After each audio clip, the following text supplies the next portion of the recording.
welcome everyone to another week of Big Focus TV. We have Octavia Wyatt here, Cardell Dudley Jr., Raymond Lyons, Wilson Tarby Jr. Get straight to it. The Mist has been busy. It's all good news, though, Ray. Let the good folks know what's going on with the Mystics. Yeah, man. Don't know when the last time we were able to say this, but the Mystics the hottest team in the league. They're riding a 7 game winning streak that goes back to before All Star break, but since the break, they're five. That's that 7 games stretch is the longest win streak in the league this year.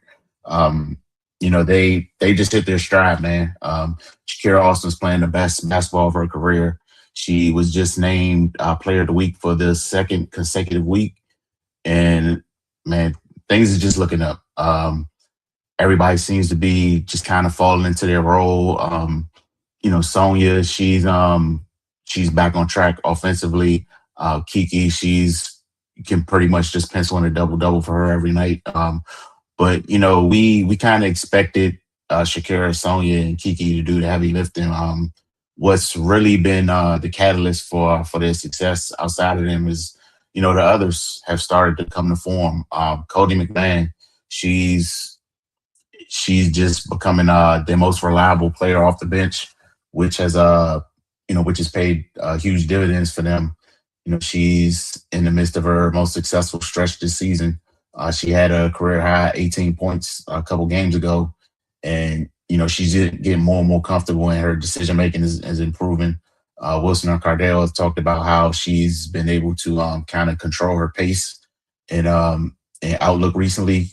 Beginning of the season, she's just 100 miles an hour every time she gets the ball. Now she's kind of switching things up, deciding when to go full throttle, when to kind of bring it back a little bit, and and allow things to develop. So yeah, that's been a huge upkick for her.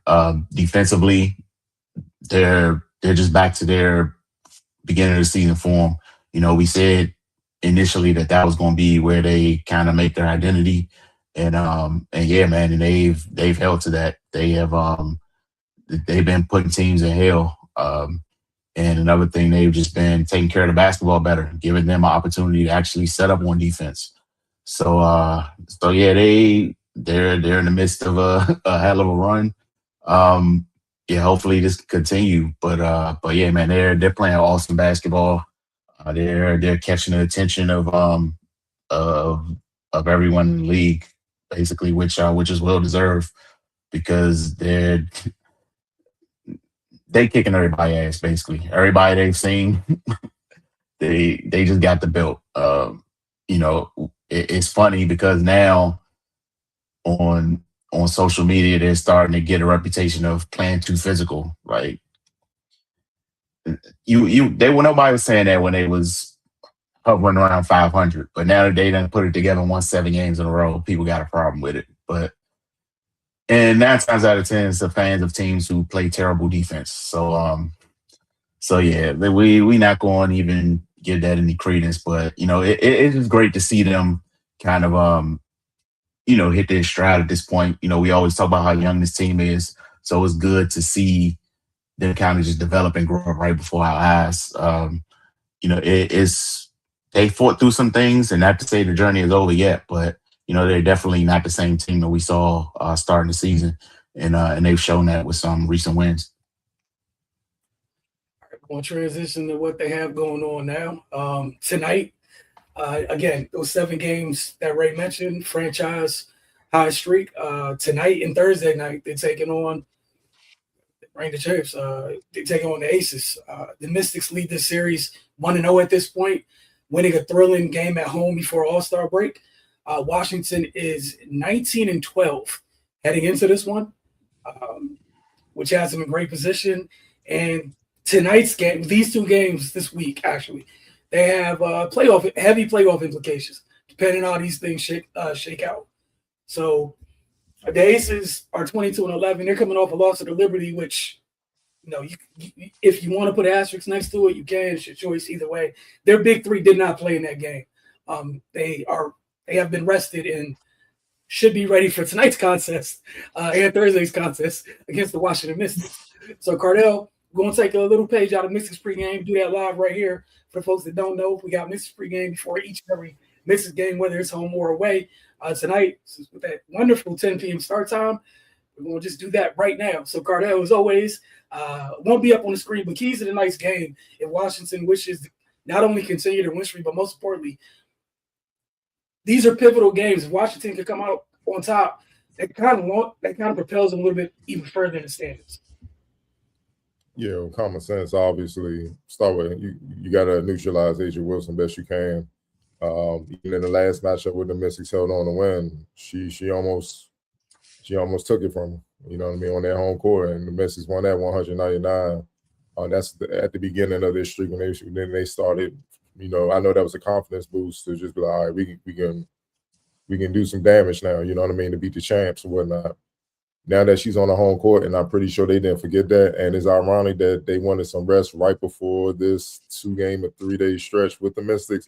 7 games, we know what time it is tonight. So, yeah, I expect A'ja to be MVP A'ja, which she probably is well on her way to getting again. You know, averaging 26.3 points, 9.7 rebounds, 3.1 assists, 1.5 steals, 2 blocks on 52, 42, 85 shooting splits. I mean, they be, you know, they throw out there, we take certain great players for granted sometimes. We definitely do that with her because that's insane. And all she's done is just add stuff to her repertoire. Now she's complete as hell as far as offensively with the way she's shooting the ball from deep, man. So you got to neutralize her. And what that means is the Mystics defense, which is ranked 2nd in the WNBA last I checked, defensive rating and points allowed. They have to bring that for a full 40. Remember how I keep saying the last game, considering the competition, was probably the most complete game they've had. They have to put together a complete game tonight to beat the Aces on their home floor, because it is literally last 15 whatever so games or even less than that for both teams. We know what it is, man, and they're everybody trying to fight for home court advantage and solidify a high seed in the playoff stand and the playoff standings, man. It's simple as that. And with the Mystics being this young and being in this position for the first time for a lot of these players on this stage, obviously in college they did a lot of damage, but on this stage, you gotta. It takes a team effort. You know what I mean? You barely 1-on-1 on your home court. So now it's going to be even tougher because they want to get back. They're fighting for playoff positioning, and they're trying to build momentum as the postseason comes to try to get another ring. Simple as that. So you have to put together a 40-minute game of great defense. Shakira, the way she's been playing, keep playing like that. You're going to need it tonight, like the Mystics need it. You know what I mean? You gotta make A'ja have to, all right, I got to deal with her, so everybody else can have individual matchups, and then they can try to do their thing. Jackie Young, we can go down the list. Chelsea Gray, you know, all world players. We can talk about that. Jewel Lloyd off the bench. We know what she's capable of doing. You know, she's playing a role. We know she can get on a heater and kind of be like a microwave scorer, and things can get interesting. But it's the total team execution that has my attention. I don't think people understand that the Aces are number 1 in the league in fouls. Like, they don't foul. They defend without fouling, man. You know, they only foul 17.8 times, which means they don't put you on the free throw line, which is what the Mystics thrive off of, punishing teams inside, punishing them on second chance points with offensive rebounds and things like that. They don't give you that opportunity. So on one hand, the Mystics will get there, but they got to hit them. It's just not going to be as much where they can overcome not hitting a good amount of free throws because they ain't shot 30 free throws. I doubt that happen unless the Aces just have a bad night defensively, which I doubt they're going to have. The Aces are 3rd in turnovers, 12.1. They don't turn the ball over, so they don't beat themselves. The Mystics can't beat themselves. They're number 1 in blocks. Obviously, a lot of that has to do with Asian. So, yeah, you know, Kiki, Shakira's been on one, but sometimes Kiki's been up and down with the efficiency and how she's scoring. She missed a lot of layups. She got to make those tonight. You know what I mean? Like, you know, after the last game, I was like, do you think the Mystics, Kiki and Shakira, are they up there front court wise as one of the best in the league? and we was thinking about the Liberty, but I was like, Asia's a whole front court by herself. You know what I mean? So that made it kind of tougher to try to rank them or whatever. But we know they're up there. They're 6th in rebounding. They're 33.8. But we know the Mystics are tops in rebounding. So that has to continue. You know, that's one way they can neutralize Asia. Don't give them opportunities that they miss, get the board. You know what I mean? This way it gets really tough, man. The Aces are number 1 in field goal percentage, 48.8%. And then they're 3rd in the WNBA three-point shooting percentage, 35.8. That's why the Mystics defense has to show up. It has to on their home court, because we all know any team, they shoot better on their home court. They're familiar. They know where all the dead spots are. They know where everything is, man. It's just you're just more comfortable. And the thing is, the role players that didn't play well in DC, they're going to play well now because they're at home. And that's what they got to try to neutralize, and they got to be on the string or whatnot. And then here's an underrated aspect of tonight's game that people may not understand. The Aces are 5th in pace in the league, 79.7. So they get up and down. Mystics, on the other hand, they're 14th. So they're 14th in pace, 77.2. So they don't get up and down as much. You know what I mean? So that could be something that the Aces try to exploit. So that if they don't get back or talk on and communicate on defense consistently, the Aces can exploit that, because that's when the Mystics lose. When teams are running on them and they're not scoring, or if they're turning the ball over, the cross matchups. You know what I'm saying? It gets crazy. So now it might end with Shakira on the point guard and Georgia's on Asia.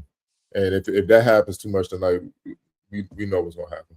So they can't have that. So they got to get back on defense, call out their man, and make them have to execute. And then if both teams are bringing what they do well to the table, it's a will game. Who got the bigger will?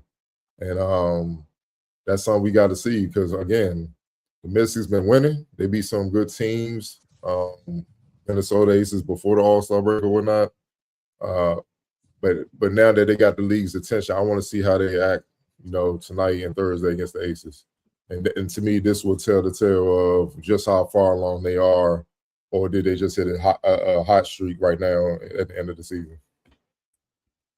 All right, Ray, one of the things I wanted to ask you about, we know that they got Benijah Lady Hamilton off waivers. No, she's not on the injury report tonight. Obviously, don't know how much she'll play, but just want to get your thoughts possibly on what she can bring, assuming that she makes her debut tonight, and any other final thoughts before we move on tonight's game. Yeah, definitely her impact on both sides of the floor. That's obvious. She was a critical part of that 2024 Liberty Championship team, and also with this team, just her veteran presence and her experience. We already saw her kind of leading huddles at the beginning of last game, so she already has their ear. So that's definitely a good sign. And she's going to be able to kind of guide them through those situations they haven't experienced yet.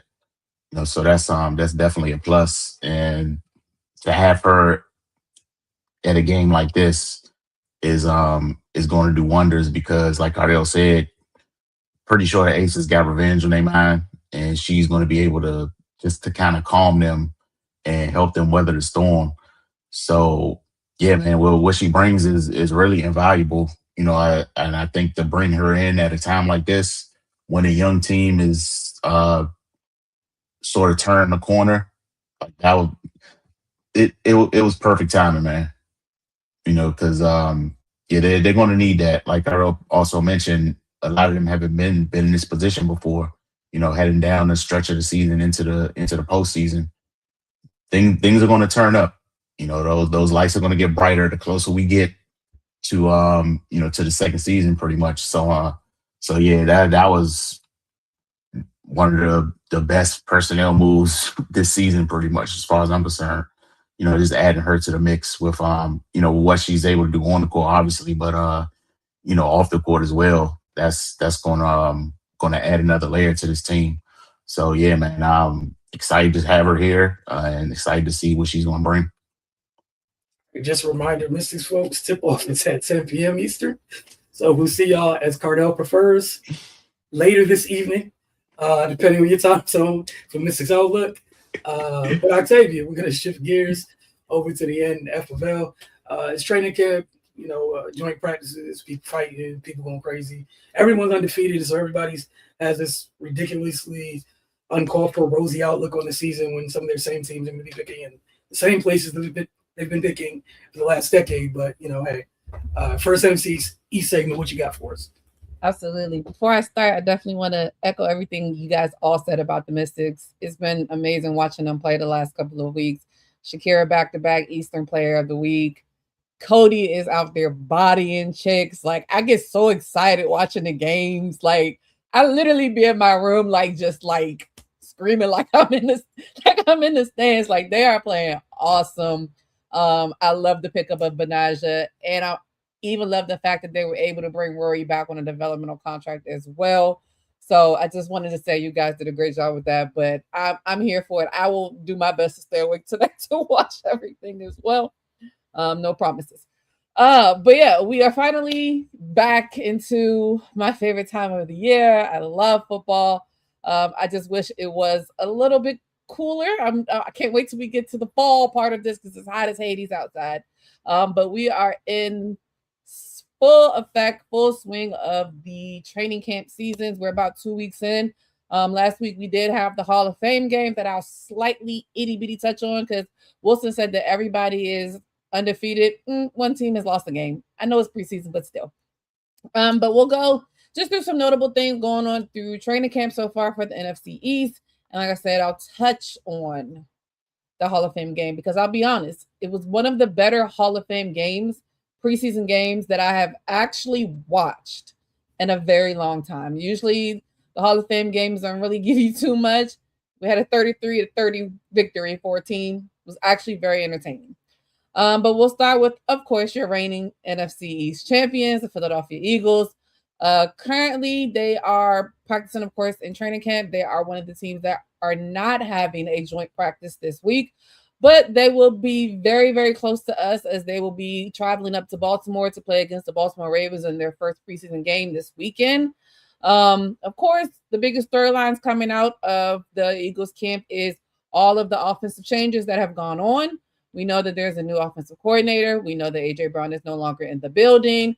And we know that for whatever reason, every year, the Philadelphia Eagles personnel is on the hot seat at some type of point. I don't know how many memes, pictures, things I've seen that have Jalen Hurts at the top of a hot seat for all of these and all these other quarterbacks who haven't even sniffed a playoff win. It's just crazy to me. But here we are. We know that this is, I don't know, the 6th or 7th straight season of him having a new offensive coordinator, having a new voice in his ear. And we know that this is now the first time in a while. I don't think he was there when he started, but of course now with no more A.J. Brown and everybody is looking to Devontae Smith to step up as well as rookie Mekhi Lemon. Both of them have had a little bit of injuries recently if they've missed some time in training camp, both with hamstring injuries. Mekhi Lemon had some earlier in the mini camp earlier this summer, but neither one of them seem to be huge issues. It just seems to be precautionary. And of course, we're in preseason, and we know typically Nick Sirianni is very cautious about his players in preseason before big games. I mean, we can go back to the whole Saquon, you're not going to get the record because we need you in the playoffs. Same difference. But it's really just seeing how the offense is going to adapt to this new play calling with Sean Mannion. And the new players that are in the fold now, a completely revamped wide receiver room with Devontae Smith as the lead, Mekhi Lemon, you have Dontavian Wicks, you have Marquise Hollywood Brown, and there's a sneaky kind of storyline around Darius Cooper, who has been playing well since Devontae Smith and Mekhi Lemon have missed some time, so those other wide receivers have gotten some extra work in. There's been a mixed bag, both sides. There's been some good days, there's been some bad days, but I always say this is the time to do it in training camp. They're seeing a lot more Jalen Hurts under center, a lot more footwork, and it's just going to continue to progress as time goes on. If anybody I have faith in to be able to adjust to a new system is Jalen Hurts, who's done it year over year over year over year. On the other side, we definitely got to talk about Jalen Carter getting the bag. My man got a hefty extension, as we know, that everybody was waiting for to see if it would fall this year, or if they would have him go into the season without it. But Jalen Carter did sign a 4-year, $152 million contract, up to $160 million with incentives, including $106 million guaranteed. This deal made him the highest paid defensive tackle in NFL history at $38 million per year. That is to go along with earlier this offseason. Jordan Davis also got some money. He did a 3-year, $78 million, including a $65 million guaranteed. So those two are shored up for a good while. We lost some good pieces on the defensive side. Nakobe Dean, Jalen Phillips. So that makes way for Nolan Smith, Jonathan Grenard, who came over from the Vikings as well, but he also did recently just get injured. He opened the camp on the PUP list with a pectoral injury. Potential concern that it could extend into the regular season, but they're playing it very close and keeping a close eye on what's going on there. But all in all, everything just seems right on schedule. There isn't any huge, massive injuries that we have to worry about right now. So the biggest question is just, can the offense maintain and continue to progress as with this new play caller, as they're used to every year. So I look forward to it. I look forward to everybody staying healthy, and we will see what happens in week 1 of preseason when they'll go against the Baltimore Ravens. Next, we'll go to the Dallas Cowboys, who are having a joint practice this week against the Rams. As we all know, the Dallas Cowboys start their training camp out in California. So it makes perfect sense that they have a joint practice with the Los Angeles Rams, who they'll be playing in their first preseason game this Saturday as well. Well, I'm sorry, they play on the 11th. Well, this week coming up. Dallas has had a lot of buzz. I feel like they have a lot of buzz every year, though, but I feel like this year it's slightly different. We all know that the offense has not been the issue and has not been anything that gives you a lot of pause when it comes to this team. We know in the last couple of years it has been that defense. And, of course, the biggest thing coming out of their camp right now on the defensive side is their rookie safety, Caleb Downs. He's one of the most talked about players in camp, receiving excellent rave reviews from everybody who is around. Coaches and teammates have praised his football IQ, and he has emerged as a key piece of Dallas's defensive rebuild while working extensively with the first team defense. I mean, we've seen it in college. We know what it is. Now, we also have to remember they do also have a new defensive coordinator. He's a rookie as well. They have a lot of things, but they also did shore up a good piece for themselves as well. Outside, of course, rookie Caleb Downs, they did also re-sign Quinnen Williams to a 3-year deal. That's also a big chunk of money as well. He agreed to a 3-year, $105.9 million contract. Deal locks him through the 2030 season and includes $101 million in total guarantees. I mean, I've never seen Jerry pay people, so it's kind of weird to see it happen. And to kind of see it happen this quickly, but there was some notable things that came out recently that it seems like they love his leadership, which seemed like a direct shot at somebody who used to be there, but I won't start those rumors. But yeah, there's of course a lot of confidence. I think that their coach has them all really feeling like, and I feel like last year, this time when they were just really naming their head coach a couple of months prior, that everybody was kind of like, I don't really know how this is going to go, but it seems like he has gotten a buy-in from the team. So it's really just the defensive side that's really going to hold them back, and we'll see how things really shake out with them. We know George Pickens is playing on a franchise tag as well. And there are a lot of people who are going back and forth saying who is wide receiver 1 and who was wide receiver 2. I'm not starting those issues as well. It's too early in the season, but those are things that people are constantly talking about. But Dallas has, I feel like every year they have a really good chance to do a lot of damage during the season. Sometimes things just don't happen to shake out for them. A lot of times it's been their defense, and sometimes it's been Dak. But Dak seems very focused. But again, I feel like he's focused every year. So we really just got to wait till it all happens. They'll play against the Rams this week in their first preseason game as well. So hopefully we'll see some things. You know, of course, we know how it is with preseason. Take it with a grain of salt. These are a lot of players that are potentially fighting to make this team, but potentially make any one of the other teams that are out there as well. So I'll be interested to see who gets some burn and who doesn't. Next, we will go to your hometown Washington Commanders, who as well are having joint practices this week against the Miami Dolphins. They'll have their preseason game against the Dolphins this Friday. They took a huge blow this week. Laramie Tunsil suffered a torn tricep and underwent surgery. He is expected to miss significant time and could potentially miss the season. That is huge. As we all know, Jaden Daniels is coming off of, I don't know how many injuries. He had an elbow injury, he had a hamstring injury. I believe he had a knee injury last year. And they went out and got him last year from the Texans. And to lose him this early on in camp is definitely going to be tough. But at the same time, hindsight's 2020. It possibly gives them a little time to be prepared, as opposed to, it happens in a game and you're really trying to figure things out. But I'm sure either way, it's a huge, significant blow to them and their offensive line. While we're talking about their offensive line, and we know the issues that they had last year, a lot of their issues also were on the defensive side.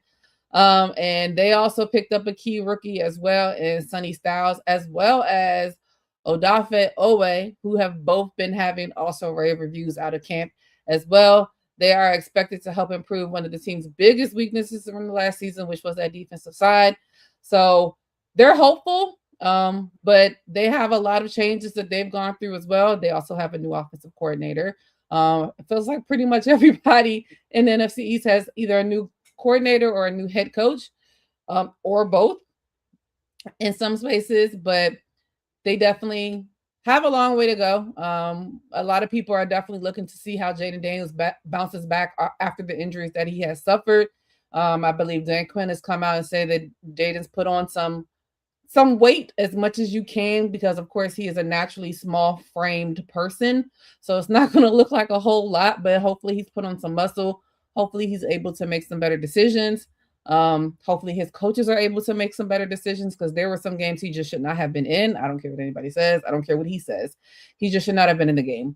So hopefully, especially knowing that is the franchise. JD5 is the franchise. Protect him at all costs. So hopefully they take it, I won't say they didn't take it seriously last year, but hopefully they take it more serious than they did last year. And then lastly, we know that their wide receiver room was a little bit lackluster. Debo Samuels did not resign.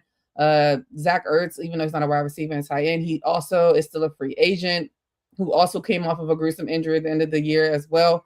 And it was really just Terry. Treylon Burks, I believe he also was a little bit injured during training camp as well. But they have sent in reinforcements in the area's own Stephon Diggs, who we might as well just call a mercenary at this point, third team in 3 years. And he's done well in the last two stops, of course, he's been in. We know what he unlocked for Josh Allen. We know that, of course, he just came off of a Super Bowl appearance with the Patriots. And now here he is in Washington. And if he continues to play like he played last year, that's going to be good for them, not good for everybody else in the East. So I'm really excited to see how that shakes out for him.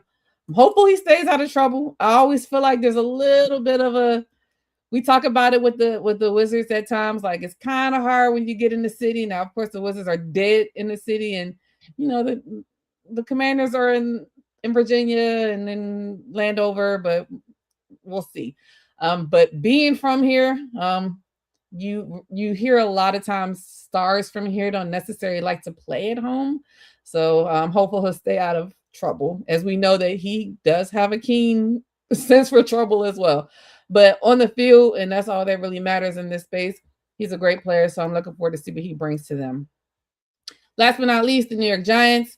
They will have a preseason game against the Minnesota Vikings this week. The Giants is really a toss-up. I feel like every year they look good on paper, and things just kind of fall apart. I think the biggest thing coming out of this, of course, is the fact that they have a new head coach in John Harbaugh.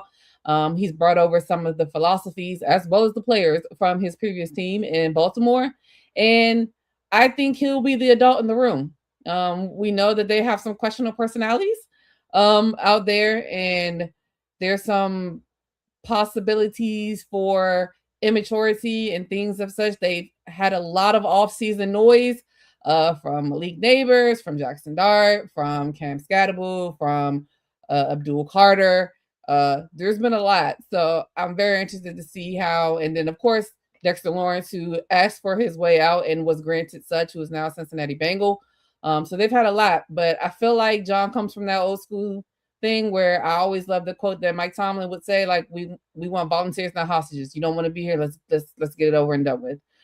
So definitely seeing how that's going to play out with their new coaching staff. Most of it really just depends on how quickly their young players will develop into contributors. We know that Malik Neighbors is also coming off of that ACL injury. He was able to avoid starting the year training camp on the PUP list, remains on track for week 1. Hopefully no setbacks as he continues to recover from the ACL injury. I think I forgot exactly where Cam is, but he's doing backflips at Fan Fanatics, whatever thing it was. So hopefully he's good. I would hope he's not doing backflips without that. And then of course, Jackson Dart, just making sure that he stays smart. I think he was evaluated for 4 concussions last year. They can't have that. And the defense just showing up. You know, Dexter Lawrence, although he probably didn't put up gaudy numbers last year, he's still Dexter Lawrence. And I'm wondering how much they're going to miss him and who's going to step into his place, even though, they have a bevy of people on the defensive line that might not be Dexter Lawrence, but should be able to make notable moves for them. So Giants is always a wild card at this point. We'll see how that shakes out for them. Last but not least, just to go quickly, Hall of Fame game. We had the Carolina Panthers and the Arizona Cardinals. Like I said, it was actually very interesting. Very good game. It was nice to see Carson Beck play. It was nice to see the quarterback, Haynes King. Oh, great game. It came down all the way to the wire. I believe he has a hamstring injury now, so they had to sign somebody else. But I think that they all played well in that space. I'm sorry for the Cardinals. Everybody thinks they're going to be bad this year, and they lost this tough game as well. But everybody knows the Panthers, they have a chance. They won the NFC South last year. So I just wanted to give it kudos to that game because usually nobody pays attention to it. It's usually just talking about the new Hall of Fame class, which of course was a great class that just went in. But it was actually an interesting game, and it was actually not boring to watch. So I just wanted to shout them out for that. But yeah, we'll see how things check out next week. Floor is yours. Where you want to take it, leave it, or rapid fire? Yeah, we're gonna start with take it or leave it. We're gonna stick to the NFL side of things. Minnesota Vikings have named Kyler Murray their starting quarterback.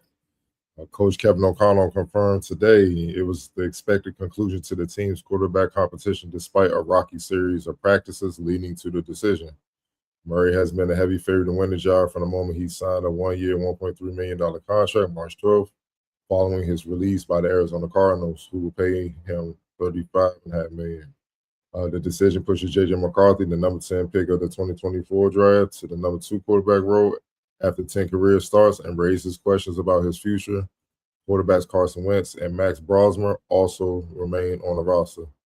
O'Connell said that although it was an open competition between Murray and McCarthy, he had always planned to make a decision in this time frame to give the team clarity before the preseason began. He said Murray had, quote, shown enough of his command of the offense to merit the nod. Quote, in my opinion, O'Connell said he's got the skill set and the abilities, not just from the standpoint of accuracy and his ability to affect the game with his athleticism, but he's also proven to be smart, very hardworking, and be able to take in a lot of information and churn that out. And we really want to give him the opportunity to really start building a comfort level, not only with the system, but with the guys. I'll say we're going to start with you. Take it or leave it. Kyler Murray starting. Taking it. Vikings. Taking it 100%. We saw what JJ did last year. Let's just keep it a buck. And I think it goes back to those situations where there are just some quarterbacks that aren't ready to play as soon as they hit the NFL. They need additional time to progress and learn and have time to sit behind somebody. Like we talk about how all these great quarterbacks sat behind somebody before they were able to really get out there and shine. Now, am I comparing JJ McCarthy to them? Not exactly. But the concept is the same. Kyler Murray, he's an established veteran quarterback who has been in kind of a teetering spot. He's had good years and he's had bad years. And I think a fresh start for him will help. And he doesn't have to do much. That's the good thing for him. Throw the ball up to Justin Jefferson. Throw the ball up to Jordan Addison. Hand the ball off. Do what you're supposed to do. They have the quarterback whisperer and Kevin O'Connell. They have a lights out defense. Yeah, he's definitely, and he's used to playing in a tough division, even though like the NFC North has become a tougher division now, even though it's not tough, but it's becoming a little bit tougher, him coming from the NFC West, and always kind of being at the bottom of that. But yeah, I think, like you said, and it was always trending to go that way. I know a lot of people were talking about that Kyler Murray didn't have some good practices, but pretty much everybody else, I believe, that's in their quarterback room was there last year. So give the guy a little bit of grace. We know how hard it is for him to focus and learn stuff because he's probably playing PlayStation or something. But give him a little bit of grace. Training camp just started. I'm sure he'll kind of come into his form a little bit more, but I think it'll be good for JJ to I know he had the year of the injury where he was out and sitting behind somebody and learning, but it's different when you're not really in it. And then last year it was just a bunch of back and forth, still being injured. I don't really think I love Carson Wentz, of course, but I don't know if he was the best person for him to be behind and to learn from. For an extended period of time. And not to say that we know what Kyler Murray will be as well. But I just think it'll be an interesting space, but I'm definitely taking it. I think that it was kind of a no-brainer. It was Kyler's to lose, but JJ still got to stay on his toes. Never know. I think they said like 64 quarterbacks played in a game last year, so you never know when your number can be called. Yeah, 64. That's crazy, man. A lot of bad evaluations. That's what that meant. Bad development. Yep. By these geniuses in the front office, Ray, taking it or leaving it. Yeah, I take it as well. It pretty much seemed like a foregone conclusion when they brought him in. Yeah, JJ didn't have the best year last year, but like based on the comments, it doesn't seem like they were overly impressed with Kyler either. It was just kind of he was just a little bit better than the other guy. So yeah, I don't know how they're gonna navigate that, but yeah, it was. JJ clearly wasn't ready, and he needs some time to kind of watch and absorb. Sometimes they say the bench is the best seat in the house. So yeah, he just need a little bit of time, man. But yeah, it don't sound like they're overly excited about having Kyler under center either. But that's their issues to work out, not mine. I wish them the best, and yeah, man, we'll just see how it goes. Wilson. To be unserious for a second, to buy into the Kyler Murray and Call of Duty. Call of Duty next comes out. Call of Duty 4 releases worldwide October 23rd. Hey, do he play GTA? Because that's right behind it. Hey, man, we'll find out. We'll check back to their record and his play during that portion of the year for sure. People have been waiting on GTA for like 12 years. As far as like this, I mean, you got to take it. I mean, I feel like it was a foregone conclusion when they signed him. And Cardell, to your point, we've talked several times on here. Talk about the inability for coaches in the NFL to develop these quarterbacks, and also the lack of development happening at the stop before the NFL for these youngsters too, where it's so much of a shock. Like, to me, that whole quarterback room, that's just like last chance you. Kyler, your job is literally just don't crash the car. You got a top 5 defense over there.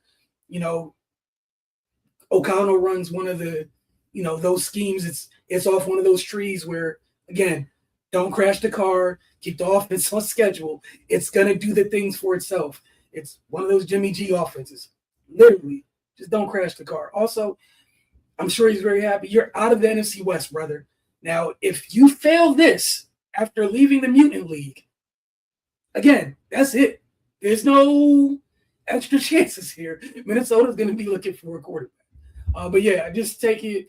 I felt like it was Kyler's job once they signed him, just because it was kind of an indictment on the room.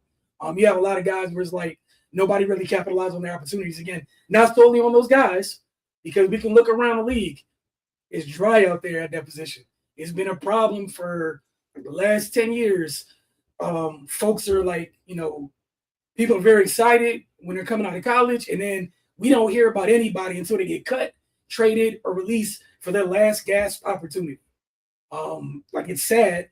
Like, what's it called? The last time y'all heard what's my man on the Colts, Anthony Richardson from I heard he hit himself in the eye with a resistance band. I don't know. Yeah, like he's somebody where I wouldn't be shocked, and I hope it doesn't happen. But like, that's one of the type of guys with just insane talent that somebody who has time and knows how to develop might just take a flyer on and get something out of it, to where you get the a la Sam Darnold type of thing, where it's the guy with the great traits that never got coached or developed properly. And it took a while for Sam, but man, we got to call that man a champion right now. Because somebody, like, a couple teams took the time to do it the right way, where I know, much was made by this time in San Fran sitting behind Brock or whatever, but he speaks of it like it was a life-changing moment where football finally made sense to him, which is crazy because that was like year 6 in the NFL for him. So that meant, like, along the way, nobody really got, like, think about that. There's a whole bunch of coaches, nobody really got it through. It's not like he's setting the world on fire, but that's a Super Bowl champion. Barely turned the ball over in that run like it's a Super Bowl champion. No one can take that away from him. So, yeah, I'll take it for Kyler, but that's the nasty quarterback room. Yeah. It's a nasty quarterback room. I'm sorry. Not in a good way. And because of what you just said, Wilson, I'm taking it, and that's all I need to say. Because and that's why the OGM got let go. And what was he high on? Analytics. So that A word, man. Moving on, this one should create a spirited response from guys. Man, former All-Pro running back LaShawn McCoy believes Antonio Brown deserves first ballot entry as he's set to become eligible for the 2027 Pro Football Hall of Fame for the first time. He even went as far as ranking Antonio Brown over 3-time Super Bowl champion and Hall of Famer Jerry Rice, sparking a lot of backlash across the NFL community. I already faces. Hey man, yeah, he did, man. McCoy took the discussion in a completely different direction during the latest episode of the Speakeasy podcast, where he made a bold comparison between Brown and Rice. Quote, "It might sound crazy, but Jerry Rice or AB. I'm taking AB," McCoy said. Co-host Emmanuel Aiko looked back on him in utter disbelief as the rest of the panelists were taken by surprise. But the former Philadelphia Eagles star, Octavia, held his ground. He said, "What am I saying wrong? What can Jerry Rice do that AB can't do?" Jerry Rice had more yards and touchdowns after the age, and somebody chimed in and said Jerry Rice had more yards and touchdowns after the age of 30 than Antonio Brown had in his entire career. Don't listen to people like this. But your thoughts on it, just not taking the lead, because I know where y'all gonna go, but just taking the lead in as far as McCoy trying to hang his hat on this stance, man, this hot take. We're gonna start with you, Ray. Your thoughts. Yeah, I was scrolling earlier and I saw the video, but I didn't read the caption or watch it. But when I saw who was talking, I knew he was saying something stupid, and you just affirm my beliefs. Like, come on, man. Jerry Rice is unquestionably the best receiver to ever touch a football. Stop. Please stop. I don't CTE, brother. That's what we working with. That's just foolishness, man. And I don't understand why people are doing this sensationalist crap. I mean, I do, but you've been in between the lines, dog. You know better, man. And that's just the problem now. We just putting anybody in front of a mic, and they just saying stuff for clicks and views. Yeah, for him to say that, and I'm glad the NFL community is checking him on that BS, because to put AB, who is extremely talented, but putting him next to Jerry Rice, don't do that. That's just disrespectful in every way. So yeah, I'm glad it was immediate pushback, and it wasn't even no toe in the line, just saying, "Dog, you tripping," because that's all that was, man. But yeah, we got to stop giving stupid people attention. Because at this point, this is a track record. So either he really believes this stuff and his brain don't work, or he's just saying radical things to get reactions. Either way, he shouldn't be on anybody's platform. And that's funny that you said that. NFL analyst Mitchell Wrench said after that, he tweeted out, another example, just because you played in the league doesn't mean you know the league or can talk about it. That's crazy. Wilson, I already know where you're going with it, but just elaborate on this hot take. Bro, the man's stats between 35 and 40 body your career. There's nothing to discuss. He couldn't run and he had your numbers. You were healthy. Like, the man put up my player numbers in a lockout shortened season. Also, he did that when people could actually hit you. You got hit like twice and your brain scrambled. Like, people were murdering cats. My man was just running slants into death row every week with that slow 40, just getting up out of there. Like, I get sensationalism because, you know, people out here, like, clout and attention is like a drug these days. Shady, I wish I was shot, but hey, man, you know, I'm just gonna leave that there. We're not gonna diminish anybody, but that's just sad, man. Like, find something else. You know how offended I was today that I had to agree with Samuel Acho on anything on God's green earth because you went that far left. Like, my soul hurt today. I made the same face Acho made because of you. You did that, sir. You did that. Fresh coming off Acho misunderstanding DJ Carrington because words don't make sense to him. And you got me agreeing with him less than 24 hours later because you said this nonsense. I love AD. He was very talented in keeping it just between the lines. Whatever you want, let it go. Just let it go, man. There's some people that just don't need to be touched. Like, just leave it alone. If somebody gets in that stratosphere, we don't need to argue and debate about it because you got there. That's one of the reasons we're like, that's one of those just, nobody needs to say that out loud. We all know who it is. You can say other things, but you know who it is in your heart when you say it. Like, this is the face of somebody who just wanted some attention. Nobody, why are you that grown as a grown man wanting that much attention to say something this crazy? That's nuts. Your whole unserious panel turned up their face at you. NFL community agrees on nothing together, but they agreed that you were tripping. Look at you uniting folks that don't even like each other. That's how far left what you had to say was. That's super disrespectful, man. Like, that's crazy. Like, honestly, you not even, like, better than some of the dudes Jerry made. Like, you gotta chill. You just gotta chill. Yeah, I think these people go with these hot takes because they think it will draw more attention. They're not slick. But honestly, I think it just turns a lot of people off if they're stable thinking. You know what I mean? It turns people off because it's just like, I'm not even gonna watch that stupid stuff. Because why would you say something that's stupid? Well, Octavia, I know you're leaving it. Oh, absolutely.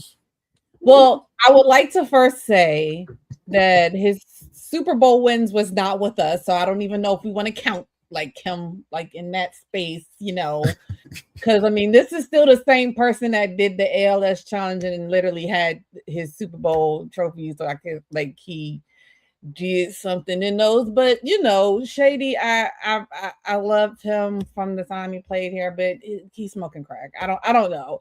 Like, I don't understand it.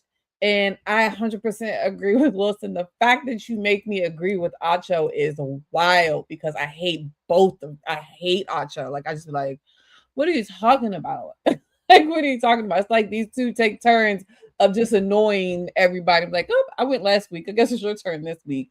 Like, it makes no sense. Like, I literally had to like look stuff up. I didn't have to look it up, but it's just nice to see it in like a round number. They said Jerry Rice played 20 seasons, finished with 1,549 receptions, 22,895 receiving yards, 197 receiving touchdowns, which are all NFL records. Are still NFL records today. His 208 total touchdowns are a league mark at 13 Pro Bowls, 10 first team All-Pro selections, and 303 games, more than double Antonio Brown's 146. What are we talking about?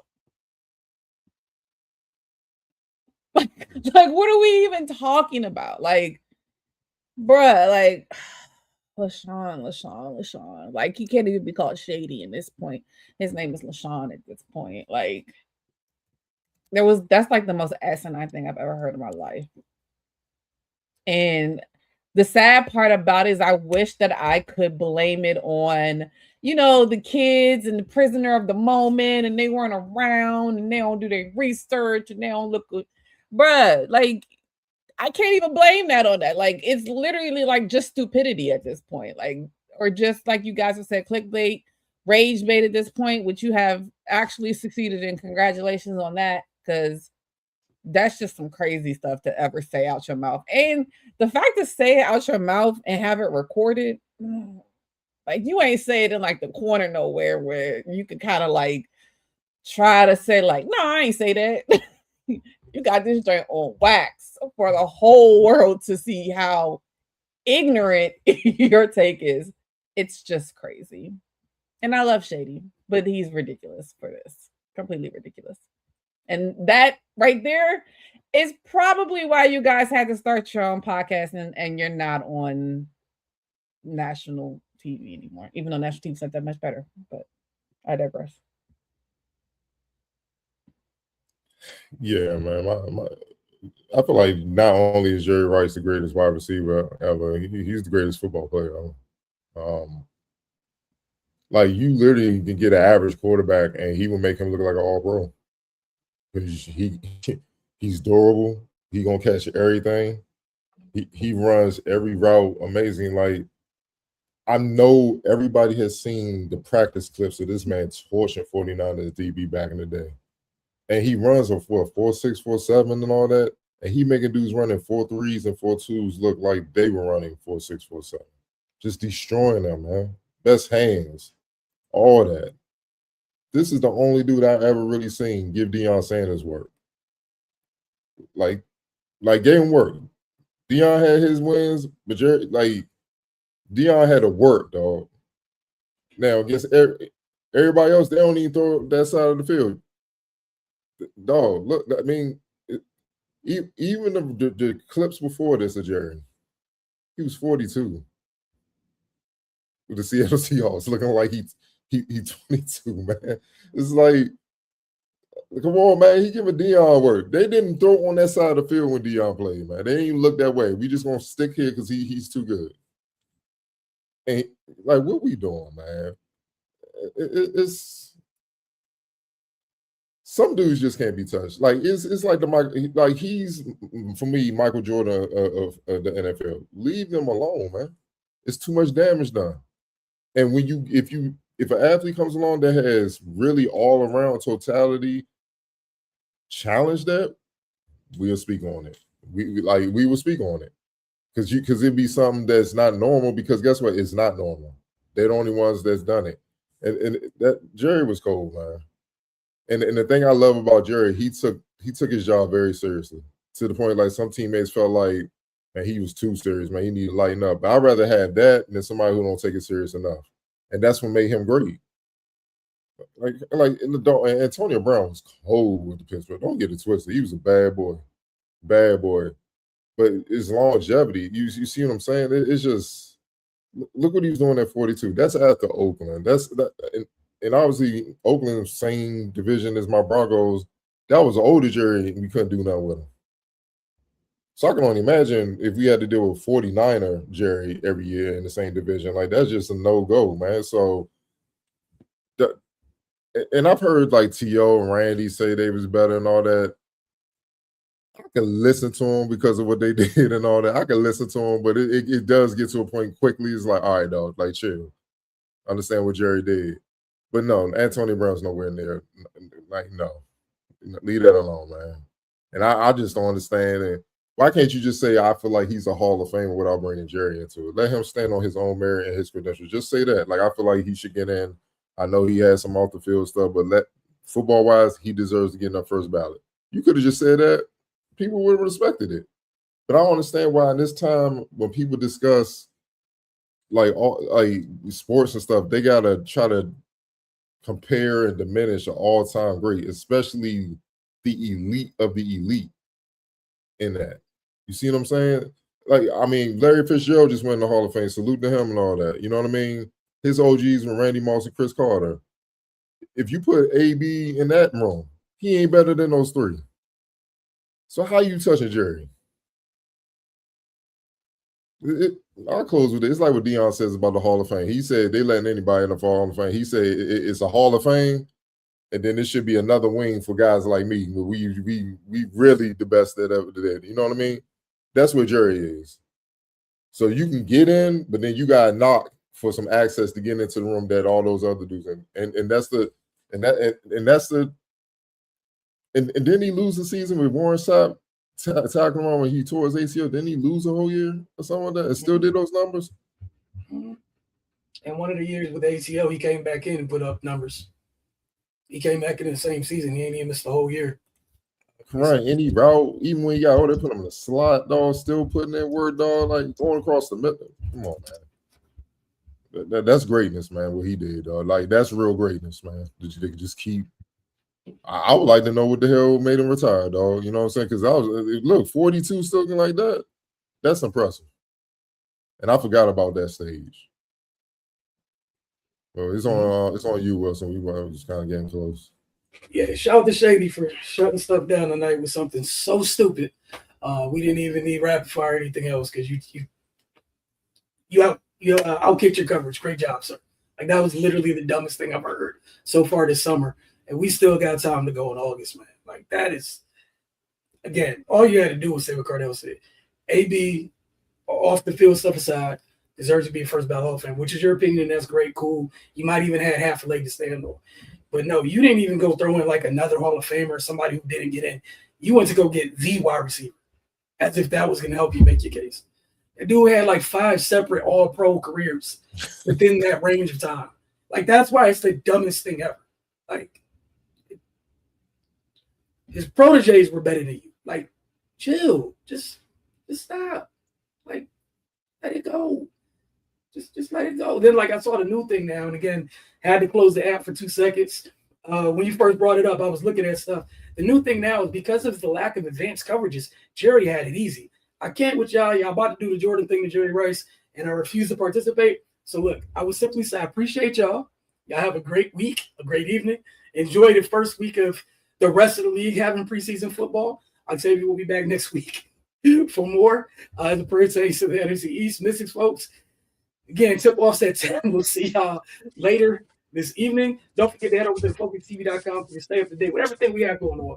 For the latest episodes of this weekly show, along with our 24/7 live feed, which is up on our channel on Roku and Amazon Fire TV devices. That feed plays our most recent content. The latest news, along with interviews and highlights, are all available over at the FocusTV.com. I will happily hit this button because Shady McCoy needs me. I need to take a break because he got me just like, what is wrong with you? It's really that. I used to not get why old people got so frustrated when I was young. Thank you, Shady. I get it now. I get all them faces, those reactions, because some of us must have been saying something like you. I don't feel like I ever did, however. But for you to say this at this age is crazy. But y'all have a good night.